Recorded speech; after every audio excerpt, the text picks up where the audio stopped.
بسم اللہ الرحمن الرحیم۔ النوع الخامس حروف تنصب الفعل المضارع وهي أربعة أحرف ان ولن وکی وإذن۔ پانچویں قسم وہ حروف جو فعل مضارع کو نصب دیتے ہیں، اور یہ چار حروف ہیں۔ نمبر 1 ان، نمبر 2 لن، نمبر 3 کی اور نمبر 4 اذن۔ شروع میں بتلایا تھا کہ اگر حرف عمل کرتا ہے تو اس کی دو صورتیں ہیں، یا تو وہ اسم میں عمل کرے گا یا وہ فعل میں عمل کرے گا۔ اگر اسم میں عمل کرتا ہے تو پھر اس کی دو صورتیں ہو جاتی ہیں، ایک اسم میں عمل کرے گا یا دو اسم میں عمل کرے گا۔ اگر ایک اسم میں عمل کرتا ہے اور جر دیتا ہے تو ان کو النوع الاول کے اندر بیان کیا، جن کو کہا جاتا ہے حروف جارہ، جو 17 ہیں۔ اور اگر نصب دیتا ہے تو ان کو النوع الرابع کے اندر بیان کیا گیا ہے اور بتلایا کہ یہ 7 حروف ہیں، 17 اور 7 24۔ اور اگر دو اسم میں عمل کرتا ہے تو پھر اس کی دو صورتیں ہیں، یا تو پہلے اسم کو نصب دے گا اور دوسرے اسم کو رفع دے گا۔ اس کو النوع الثانی کے اندر بیان کیا گیا، جس کو کہتے ہیں حروف مشبہ بالفعل۔ یہ کتنے ہیں؟ 6، 24 اور 6 30۔ یا اس کا برعکس عمل کرے گا، یعنی پہلے کو رفع دے گا اور دوسرے کو نصب دے گا، جس کو النوع الثالث کے اندر بیان کیا گیا ہے، یعنی ما اور لا مشابہ بلیس۔ تو 30 اور 2 32۔ اسم میں عمل کر حرف کے اسم میں عمل کرنے کی یہ 32 قسمیں ہیں، یعنی عامل در اسم اگر حرف ہو تو اس کے وہ کتنے ہیں؟ 32 عامل ہیں۔ اور اگر حرف فعل میں عمل کرتا ہے تو پھر اس کی دو صورتیں ہیں، یا تو فعل کو جزم دے گا یا فعل کو نصب دے گا۔ اگر فعل کو نصب دیتا ہے تو اس کو کہا جاتا ہے حروف ناصبہ۔ ان کو النوع الخامس کے اندر، یعنی آج کے سبق میں اس کو بیان کیا جائے گا، اور یہ کل 4 ہیں۔ کتنے ہیں؟ 4۔ اور اگر وہ فعل کو جزم دیتا ہے تو ان کو کہا جاتا ہے حروف جازمہ، اور ایسے حروف کتنے ہیں؟ 5 ہیں۔ تو 4 اور 5 کتنے ہو گئے؟ 9۔ تو فعل میں حرف کے عمل کرنے کی یہ 9 قسمیں ہیں، اور اسم میں عمل کرنے کی کتنی قسمیں ہیں؟ 32 اور 9 41۔ اور یہ 41 قسموں کو 6 انواع کے اندر بیان کیا گیا ہے۔ تو 100 میں سے 41 عامل حرف ہے جو اسم میں اور فعل میں عمل کرتا ہے۔ سمجھ میں آیا؟ دیکھو النوع الخامس، تو یہاں پر فعل میں عمل کرنے کی قسم کو بیان کیا جا رہا ہے جو نصب دیتا ہے۔ 5ویں قسم وہ حروف جو فعل مضارع کو نصب دیتا ہے، اور یہ 4 حروف ہیں، ان، لن، کی اور اذن۔ اب آگے اس کی تفصیل بیان کر رہے ہیں، ہر ایک کی تفصیل۔ ان کس کام کے لیے آتا ہے، لن کس کام کے لیے آتا ہے، کی کس کام کے لیے آتا ہے، اذن کس کام کے لیے آتا ہے۔ ان فعل مضارع کو مستقبل کے معنی میں کر دیتا ہے۔ ان فعل مضارع کو مستقبل کے معنی میں کر دیتا ہے۔ فعل مضارع میں حال اور استقبال دونوں کا ترجمہ ہوتا ہے، لیکن ان آ کر کے اس کو فعل مستقبل کے ساتھ خاص کر دیتا ہے۔ ٹھیک اسی طریقے سے ان اگر داخل ہو جائے فعل ماضی پر تو بھی فعل ماضی کا ترجمہ فعل مستقبل ہی سے کریں گے۔ تو ان فعل کو، چاہے وہ فعل مضارع ہو یا چاہے فعل ماضی ہو، ان کے معنی کو مستقبل کے معنی میں کر دے گا، یہ معنن عمل کرے گا، اور لفظاً عمل یہ کرے گا کہ فعل مضارع کو یہ نصب دے گا۔ اسی کو یہاں بتلایا جا رہا ہے۔ فَأَن لِلْإِسْتِقْبَالِ، وہ ان استقبال کے لیے آتا ہے۔ استقبال کے لیے آتا ہے یعنی استقبال کے معنی میں کرنے کے لیے آتا ہے، مستقبل کے معنی میں کر دیتا ہے۔ وَإِن دَخَلَتْ عَلَى الْمَاضِي، اگرچہ لفظ ان، اگرچہ حرف ان فعل ماضی پر داخل ہو، فعل ماضی پر داخل ہوگا تو بھی ماضی کے ترجمہ کے بجائے وہ مستقبل ہی کا ترجمہ اس کا کریں گے۔ دونوں کی مثال دے رہے ہیں، مضارع کی بھی مثال دے رہے ہیں اور ماضی کی مثال دے رہے ہیں۔ مضارع کی مثال نحو اسلمت ان ادخل الجنت، میں اسلام لایا جنت میں داخل ہونے کے لیے، میں جنت میں داخل ہونے کے لیے اسلام قبول کیا۔ تو دیکھیے اسلمت کے بعد ان حرف ان استعمال ہوا ہے، اور ادخل، یہ ادخل داخلہ یدخل فعل مضارع سے واحد متکلم کا صیغہ ہے، اس کو انہوں نے نصب دیا، ادخل پڑھا گیا، اور معنی کس کا کر دیا؟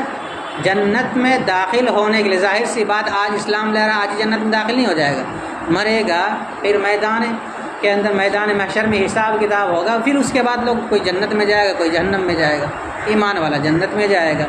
اسی کو کہہ رہا ہے کہ میں اسلام لایا جنت میں داخل ہونے کے لیے۔ تو اسلام تو لا رہا ہے ماضی میں یا اب لا رہا ہے، لیکن داخل کب ہوگا؟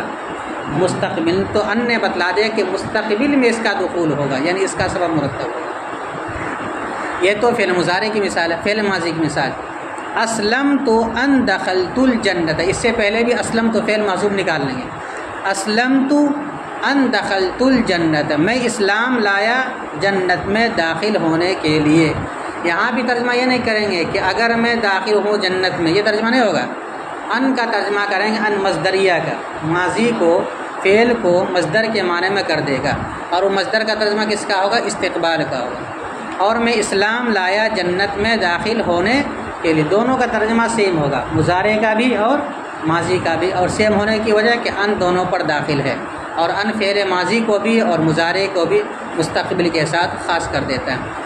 اسی وجہ سے کہتے ہیں کہ جب مستقبل کے ساتھ خاص کرے گا تو یہ ان مصدریہ ہو جائے گا۔ وَتُسَمَّى هَذِهِ مصدریۃ، اور اس ان کا نام رکھا جاتا ہے ان مصدریہ، اور اس ان کا کیا نام رکھا جاتا ہے؟ ان مصدریہ، چونکہ ما بعد والے فعل کو مصدر کی تعویل میں ہو کر کے ما قبل والے فعل کے متعلق بنا دیا جاتا ہے۔ ما بعد والے فعل کو مصدر کی تعویل میں کر کے ما قبل والے فعل کا یہ مفعول بھی بنتا ہے، اس وجہ سے اس کو ان مصدریہ کہا جاتا ہے۔ ترکیب بھی اس میں آسان ہے، صرف ایک جگہ نیا لفظ آیا جس کا بارے میں ضابطہ بتلائیں گے۔ ترکیب دیکھیے، النوع الخامس مرکب توصیفی ہو کر مبتدا، النوع الخامس مرکب توصیفی ہو کر حروف موصوف تنصب فعل با فاعل الفعل المضارع، مرکب توصیفی ہو کر مفعول بھی، چاہے الگ الگ کر لو، الفعل موصوف، المضارع اس کی صفت، موصوف اپنی صفت سے مل کر مفعول بھی، مرکب توصیفی ہو کر مفعول بھی ہوا تنصب فعل کا، تنصب فعل اپنے فاعل اور مفعول بھی سے مل کر جملہ فعلیہ ہو کر حروف الموصوف کی صفت، حروف الموصوف اپنی صفت سے مل کر النوع الخامس مبتدا کی خبر، مبتدا اپنی خبر سے مل کر جملہ اسمیہ خبریہ ہوا۔ تنصیبوں کی ضمیر جو ہی ہے وہ کہاں لوٹے گی؟ حروفن کی طرف لوٹے گی۔ ضمیر ہمیشہ اپنے ماقبل قریب کی طرف لوٹتی ہے، ضمیر ہمیشہ اپنے ماقبل قریب کی طرف لوٹتی ہے۔ وہی اربعۃ احرف و مستانفہ، ہی مبتدا، اربعۃ ممیز مضاف، احرف تمیز مضاف الیہ، ممیز مضاف اپنے تمیز مضاف الیہ سے مل کر ہی مبتدا کی خبر، مبتدا اپنی خبر سے مل کر جملہ اسمیہ خبریہ ہوا۔ احدھا مبتدا محذوف لفظ ان اس کی خبر، مبتدا اپنی خبر سے مل کر جملہ اسمیہ خبریہ و مستانفہ، ثانیہ مبتدا محذوف اور لفظ ان اس کی خبر، مبتدا اپنی خبر سے مل کر جملہ اسمیہ خبریہ ہوا۔ و مستانفہ ثالثھا مبتدا محذوف اور کئی اس کی، لفظ کئی اس کی خبر، مبتدا اپنی خبر سے مل کر جملہ اسمیہ خبریہ ہوا۔ و مستانفہ رابعھا مبتدا محذوف اور لفظ اذن اس کی خبر، مبتدا اپنی خبر سے مل کر جملہ اسمیہ خبریہ ہوا۔ ایک تو ترکیب یہ ہے جو اب تک آپ کو کراتے آ رہے ہیں، آج ایک دوسری ترکیب کراتے ہیں۔ اوپر آیا ہے وہی اربعۃ احرف، اور یہ 4 حروف ہیں، تو 4 حروف کیا کیا ہے آگے اسی کو بتلایا جا رہا ہے۔ تو اب اس کی ترکیب ہم کریں گے مبدل من اور بدل سے۔ جو 4 حرف ہے وہی ان لن کئی اذن ہے، اور جو کئی ان لن کئی اذن ہے وہی وہ 4 حرف ہے جو فعل مضارع کو نصب دیتا ہے۔ تو اب ترکیب کریں گے اربعۃ ممیز مضاف احرف تمیز مضاف الیہ، ممیز مضاف اپنے تمیز مضاف الیہ سے مل کر مبدل منہ، کیا کر دیں گے؟ مبدل منہ۔ لفظ ان معطوف علیہ واو عاطفہ، لفظ لن معطوف اول واو عاطفہ، لفظ کئی معطوف ثانی واو عاطفہ، لفظ اذن معطوف ثالث۔ معطوف علیہ اپنے تینوں معطوفات سے مل کر بدل، کیا بنا دیں گے؟ بدل۔ مبدل منہ اپنے بدل سے مل کر ہی یا مبتدا کی خبر، مبتدا اپنی خبر سے مل کر جملہ اسمیہ خبریہ۔ یہ دوسری ترکیب ہے۔ ایک ترکیب اور ہے جو بعد میں کرائیں گے، اب یہ دوسری ترکیب آتی ہے۔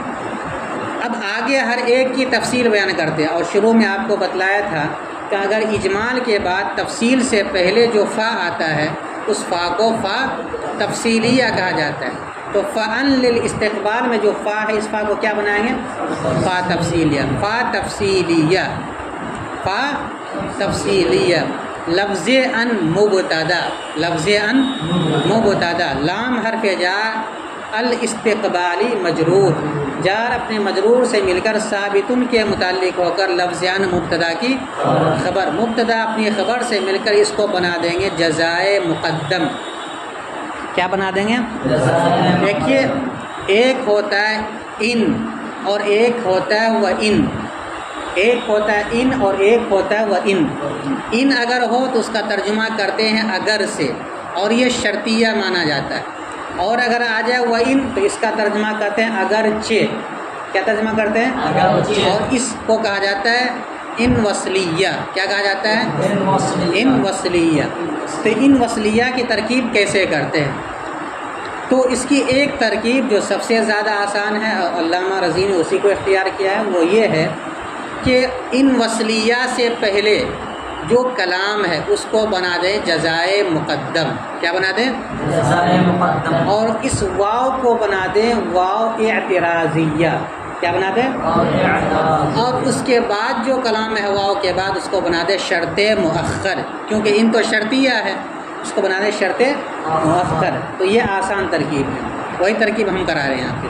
فا تفصیلیہ، لفظ ان مبتدا، لام حرف جار، الاستقبالی مجرور، جار اپنے مجرور سے مل کر ثابتن کے متعلق ہو کر لفظ ان کی خبر، مبتدا اپنی خبر سے مل کر اس کو بنا دیں گے جزائے مقدم۔ واو اعتراضیہ، ان شرط، ان حرف شرط، دخلت فعل، ضمیر ہی ہے اس کا فاعل، علی حرف جار، الماضی صفت، الفعل موصوف محذوف کی، الفعل موصوف محذوف اپنی صفت سے مل کر مجرور، علی حرف جار کا، علی حرف جار اپنے مجرور سے مل کر متعلق ہوا دخلت فعل کا، دخلت فعل اپنے فاعل اور متعلق سے مل کر جملہ فعلیہ ہو کر شرط مؤخر، شرط مؤخر اپنی جزائے مقدم سے مل کر جملہ شرطیہ جزائیہ ہوا۔